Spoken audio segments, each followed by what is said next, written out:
Hi, I'm Dwayne Brown. Tonight on KPBS Evening Edition, the campaign trail brings Governor Jerry Brown to San Diego. And his campaign season has included a string of serious claims against Republican Carl DeMaio. How will it affect his run for Congress? I'm Peggy Pico. Also coming up, a troop of badly injured veterans heal their wounds through humor. We'll show you how in a preview of the new documentary, The Comedy Warriors, screening tonight only in La Jolla. And older learners are finding an oasis of knowledge in a Mission Valley department store. KPBS Evening Edition starts right now.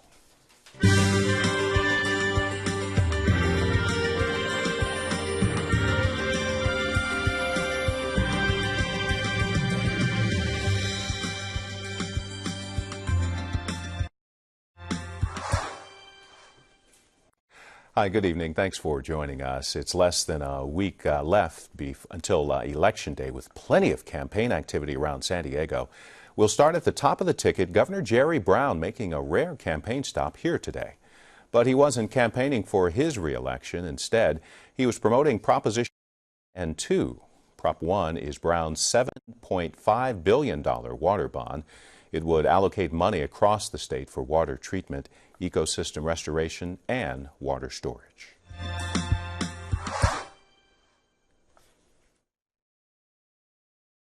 We know in history there have been droughts that have lasted decades, and they've been devastating. So we have to pull together, use our technology, our wealth to handle the basics. And the basics is using water well. Brown's second measure, Proposition 2, would create a rainy day fund to help in times of budgetary drought. Opponents of the water bond say it's pork barrel spending that would create huge debt by building projects that do little to help ease the current drought. Those against the rainy day fund measure say it includes a provision limiting how much school districts can keep in their reserve and puts their stability at risk. Brown is also running for a record fourth term. The 76-year-old Democrat has waged a low-key campaign against Republican Neil Kashkari. Recent polls show Brown leading that race by 16 percentage points. The race for the 52nd Congressional District right here has not been low-key. It's been a series of negative ads and accusations and more fireworks today as former San Diego Councilwoman Donna Fry asked Republican challenger Carl DeMaio to stop using her name.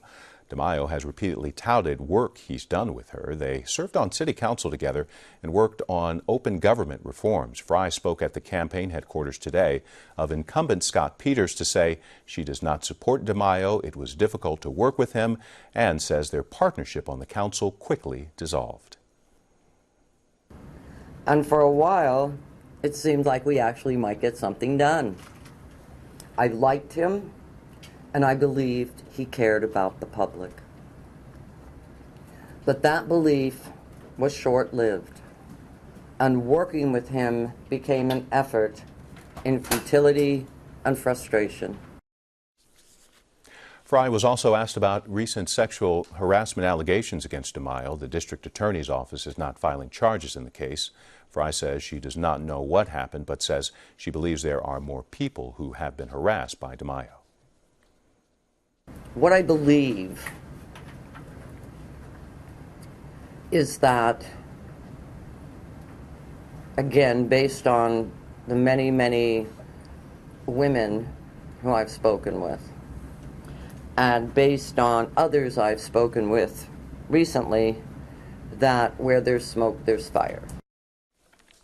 Fry would not say whom she had spoken with recently. After her news conference, DeMaio fired back on Twitter saying, here it is, quote, my opponent would rather be focused on smears and name-calling. I'm working to create jobs in San Diego. Ever since those sexual harassment claims became public, the DeMaio campaign has been fending off accusations of bribery and attempts at a cover-up. It's cast a shadow over the tight race between DeMaio and Scott Peters. KPBS reporter Claire Trageser has details of all the events of the past few weeks, and she joins us now from the newsroom. Claire, start by giving us some of the background. When did these claims start, and who's making them?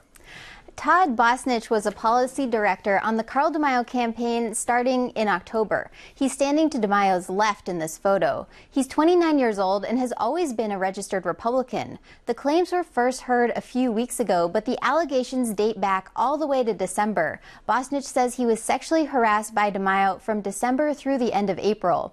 He says he was then fired in May for telling DeMaio to stop. DeMaio has denied all of these allegations. And didn't DeMaio say Bosnich was fired for a different reason? Yes, when DeMaio was asked about the sexual harassment allegations, he said Bosnich was retaliating because he was fired for plagiarism back in May. But DeMaio also says Bosnich is responsible for a break-in at his campaign headquarters at the end of May. Bosnich denies both and has pointed to emails that show he was still being assigned campaign tasks a few days after the plagiarism was reported. That suggests that if Bosnich was fired for plagiarism, his dismissal wasn't immediate. And how did all these allegations first come to light? In a pretty unusual way. Bosnich taped an interview with radio host Mike Slater on the day before the June primary, where he described all the things he says DeMaio did to him. But that interview didn't air because Slater said he needed some way to verify Bosnich's claims. Then somehow CNN and other news outlets got a copy of the interview. Slater says he didn't send it out, and Bosnich says it wasn't him either. And of course, the DA's office says there isn't enough evidence about the sexual harassment or the break-in to file charges. Is there any indication these claims are having an impact on the race? Not so far. Bosnich is still planning to sue DeMaio, but that may not happen until after the election. And the latest poll showed DeMaio and Peters still in a virtual tie. KPBS reporter Claire Trageser, we've got the full story online at kpbs.org/election. Big changes and hopes for the Sweetwater School District this election. All 5 board trustee seats are up for grabs. KPBS education reporter Matt Bowler says many in the district are hoping the recent corruption scandal are hoping to put it behind them. The scandal began almost 3 years ago. Chula Vista voter Jill Galvez says residents are recovering from district-wide humiliation. Our community's gotten a black eye because of our crooked board members. It's been an embarrassment, frankly, for the whole South Bay. Galvez, a former Chula Vista City Council candidate, is extremely politically active. She remembers how the district attorney found evidence former board members took gifts from contractors in exchange for lucrative development deals. The pay-to-play scandal resulted in the removal of almost all Sweetwater School Board trustees. 5 Sweetwater board members. Greg Sandoval was the first, then Arlie Ricasa, then Pearl Quinones, then Jim Cartmill, then Bertha Lopez, all pled guilty to various degrees of corruption. As a result of the scandal, the County Board of Education stepped in and appointed trustees to fill the empty seats. The County Board also changed how the Sweetwater School Board is elected. Voters used to vote for all of the open school board seats no matter where they lived in the massive Sweetwater School District. Now each seat has its own geographic area. Anywhere from 3 to 6 candidates are running for each seat. Chula Vista Mayor Cheryl Cox says the candidate who wins will face plenty of challenges. Problems we've got plenty of, it's solutions that we need. The district owes $31 million because of a land purchase made in 2005. Mayor Cox says the sheer number of candidates makes it difficult for voters to know whom they are voting for. Those who vote may be in the same situation as when you and I look at voting for a judge. LJ Livingston is a Chula Vista mother, and she says the only tool most people have is the candidate's ballot statement. Like, you open up that pamphlet, you're reading it, you're reading their statement, and this is pretty much all the voter, general people in general, are going to get that pamphlet. Grandmother Catalina Silva doesn't remember the scandal and doesn't know how to tell one candidate from another. They all say they are honest. They all say they are special. They all say they are equipped for the job. At an Area 4 election forum, almost as many spectators as candidates attended. Sweetwater's new Area 4 goes from the border through San Ysidro into the heart of Chula Vista. Each candidate is running on a similar platform: transparency, accountability, honesty. It's their personalities that are different. Candidate Valley Coleman thinks his take on financial issues make him a good candidate. So this district has nothing I want to steal from. The only thing I want to do is bring back some responsibility and have the people know where their money's at. Felipe Nuno says the district should be focusing on schools west of the 805. But the majority of our schools are on this side, and the majority of our people are on this side. Why are we moving our central offices far away from where most people cannot reach it? Nicholas Segura wants your vote because he says he's open-minded and independent. What you need to be is be able to listen to people, the community, listen to the superintendent, and do your own research on things. While Tino Martinez says his father instilled a sense of ethics in him that he'll take to the board. Yeah, with my father, there was no such thing as ADHD, none of that stuff. Yeah, ADHD, none of that went away. So I will take the ethics training. I don't need it. Whoever voters choose, Mayor Cox says a small group of people could end up making the decision for everyone. One candidate could win with just about 22% of the vote. And if 19% of your registered voters are turning out to vote, you've really whittled that indication of support. It's really difficult to configure the word landslide. Here's how the numbers break down. Each of Sweetwater's new areas has about 90,000 people living in it. And out of that, about 39,000 are registered voters. And if Mayor Cox is correct, and there's only a 20% voter turnout, then the winner could be chosen by only 1,600 people, mainly because they showed up. After the election, Mayor Cox wants voters to keep following the new board. We have to hope that the voters and the constituents and the residents here are paying attention to the decisions that are made at school district meetings. Big decisions that'll affect 41,000 South Bay students. Matt Bowler, KPBS News. You can find all of our election coverage and our online voter guide at kpbs.org/election. And be sure to join us for election results and analysis Tuesday night on both television and radio. Our coverage begins when the polls close at 8 p.m. Then we'll have reaction and in-depth analysis at 11 o'clock Tuesday.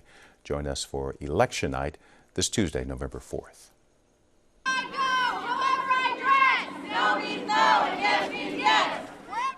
About 24 students marched through the campus of Cal State San Marcos up north today to protest what they say is a lack of measures to prevent sexual assaults. KPBS health reporter Kenny Goldberg joins us from our North County Bureau. Kenny, what got the students so fired up? Well, students say there's just not enough attention paid to the issue of sexual assaults and rapes at Cal State San Marcos. There have been 2 rapes reported so far this semester, say officials, which already exceeds the total number reported all of last year. Today, students presented a list of 8 demands to school officials. And what's on the list?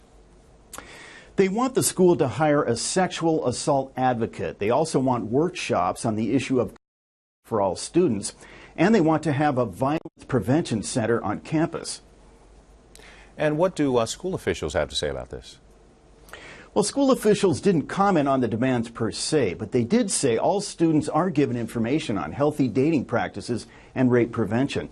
One of the students I spoke to, a junior named Jordan Wechter, says that's just not enough. Of course, people are aware of what sexual assault is. You're told what is wrong and what is right and what rape is, but there's a certain level that's inconsistent if it's still happening. And can you understand students delivered their list of demands to the school president? What was his response? Well, that was interesting. There was no response at all because no one was in the president's office. So students stuck around for a while, chanted some slogans, and then just took off. And they say they'll be back. From our North County Bureau, KPBS reporter Kenny Goldberg. The FDA has approved a vaccine for a virus that killed a San Diego State student this month. Sarah Stelzer died of a form of meningitis. She had serotype B. It wasn't covered by vaccines available in the U.S. until now. FDA says recent outbreaks raised concerns about the illness, and the agency used an accelerated process to approve the new vaccine. California's top health officer has put some guidelines together for dealing with Ebola if it ever shows up here. They include a 21-day quarantine for anyone who comes from an Ebola-infected area who has also had confirmed contact with an Ebola patient. Quarantines are to be considered only on a case-by-case basis. Also here in San Diego, health officials and the Navy are worried about mosquitoes known to carry several diseases. They're called yellow fever mosquitoes, and they've been found at Naval Base San Diego. Health Department is asking folks to drain any standing water inside or outside to get rid of potential breeding sites. And If you get a mosquito bite during the day, contact the health department. Yellow fever mosquitoes feed in the daytime, while our local bugs feed at night. A lot of public comment tonight, some of it quite heated, on a City Council committee proposal to increase oversight of San Diego's former redevelopment agency, Civic San Diego. Our Speak City Heights reporter Megan Burks joins us now from the newsroom with more. Megan, where did the committee settle on this issue? Well, you're right. Quite a lot of commotion, and it was really just wrapping up this hour. The committee seemed to settle on asking Civic San Diego to come back to their March meeting with a plan to include more community input in their development plans. It had seemed that the City Council was going to try to push through this measure, given that their veto-proof majority is at risk with this upcoming November election, but they decided to put the halt on it because a lot of community members wanted some more time to assess what's going on. And Megan, remind us why the council is taking this up in the first place. Sure. So a quick history lesson might help. In 2012, the state ended its redevelopment program that helps cities fund improvements in neglected parts of town. So San Diego's agencies that handled redevelopment merged and were reborn as the city-owned nonprofit Civic San Diego. It has a lot less money to work with now, so it's narrowed its focus to developing places like Encanto and City Heights. But something else that was lost when the state pulled the plug on redevelopment was oversight. Under Civic San Diego's current bylaws, residents in those neighborhoods would not have the recourse of their elected officials if they don't like a project, and they could only go to the Civic San Diego board. And what do neighbors think might happen if Civic San Diego has free rein? Well, there seemed to be a lot of support among everyone in the committee room that drafting something called a community benefit agreement is a good idea. Typically, these documents lay out some ground rules for new businesses and housing coming into their neighborhoods. So things like paying a living wage and hiring locally if you're a big box store, or requiring green space and a certain number of affordable units if you're a housing developer. Civic San Diego already had one of these in the works, and that's what they'll be working on between now and March. Speak City Heights reporter Megan Burks. Balboa Park got a major donation today for the upcoming centennial celebration. A $1 million grant by the James Irvine Foundation will be used for upgrades. It will double the park's free Wi-Fi reach to about 250 acres. Other upgrades include interactive kiosks and the development of smartphone apps to allow for self-guided tours of the park.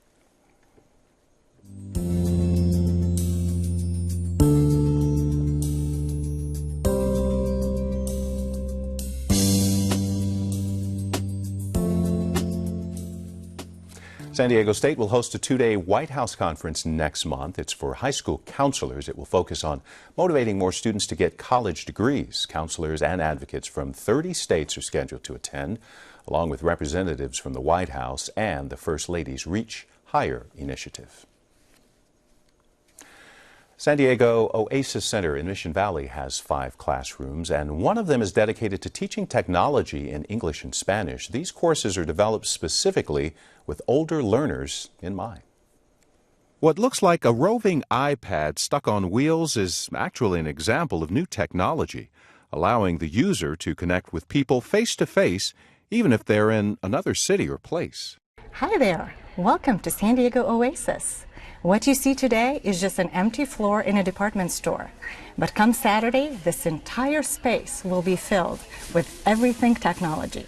Simona Valenchute is CEO of Oasis. It's actually been around for 30 years, dedicated to encouraging older learners to do something every day to keep mind, body, and connection to the community alive and well. Many members actually relate to that name very well because they say, if not for Oasis, my life would be a desert. I wouldn't have a place to get up and be excited to go to. Terry and her husband Dean Latman have taken nearly 200 courses at the center. You can take judo, strength training, yoga, anything like that. You can take calligraphy, art classes. And a computer lab designed specifically with older learners in mind. Barbara Smith is one of the instructors at Oasis. Because the classes are small, my computer classes, it's a maximum of 14. I really enjoy the opportunity to give individualized instruction. There are more than 300,000 people 65 and older living in San Diego County. By 2050, that number is expected to triple to over 1 million. Oasis CEO Valenchute says one of their goals is to use these resources to engage folks with time and talent to give back to the community through mentoring and reading to children. Half of it is about 50 and older, half of it is really about the community at large. So we're touching both children in both directions. Children when they're little, and sort of us as we age and later in life.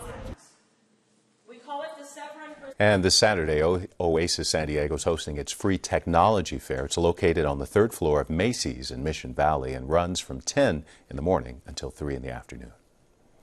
A new documentary screening tonight in La Jolla follows badly injured veterans who've turned to comedy to heal. Peggy Pico has more. It's an unusual combination. 5 severely wounded veterans team up with A-list comedians to heal through humor. The touching and funny process is documented in the film Comedy Warriors, screening tonight in La Jolla. Take a look. Back in 2003, I was involved in a pretty aggressive study abroad program with the United States Army in Baghdad, Iraq. It didn't go well.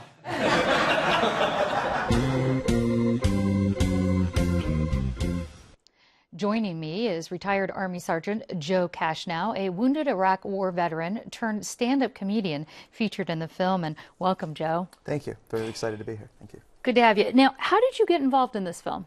Well, the original program, the original idea was first pitched to the Wounded Warriors Project by 2 people, John Wager and Ray Rio. They were old friends and got together and decided they wanted to have a project that would help wounded veterans. Ray had been a talent agent in Hollywood for a number of years, and he'd worked with many comedians. John had worked in filming, and he'd done some work for the Wounded Warrior Project beforehand. And they pitched the idea to the Wounded Warrior Project, who sent out an email blast to all of its alumni, and they said, you know, if you are interested in doing stand-up, send these guys a submission tape. I'd always been into stand-up. I'd always wanted to get involved in it, and I never really saw it as a realistic option for me. And when I got the email, I was very excited, and I happened to be one of the 5 who was selected to be part of the film. Well, congratulations on that. Now, you have Chico, your service dog, with you here to help you get around. Tell us about your injuries and how you sustained them. I was injured in Iraq in 2003 by a roadside bomb. I initially suffered an open fracture of the tibia and fibula in the right leg, which then eventually led to a below-the-knee amputation. Chico's been with me for about 4 months now. He's been helping me out and helping me get a little bit more mobility and a little bit more function out of it. What was it like for you? I should say, what is it like for you to go on stage and Chico comes with you to sort of make light or have some people laughing in regards to your injuries and what happened to you in Iraq? Well, when I first would go on stage, I would have to immediately address that I'm an amputee and have the audience understand that it's okay to laugh at those types of jokes. Now I have to address that and address the fact that I have a dog there with me.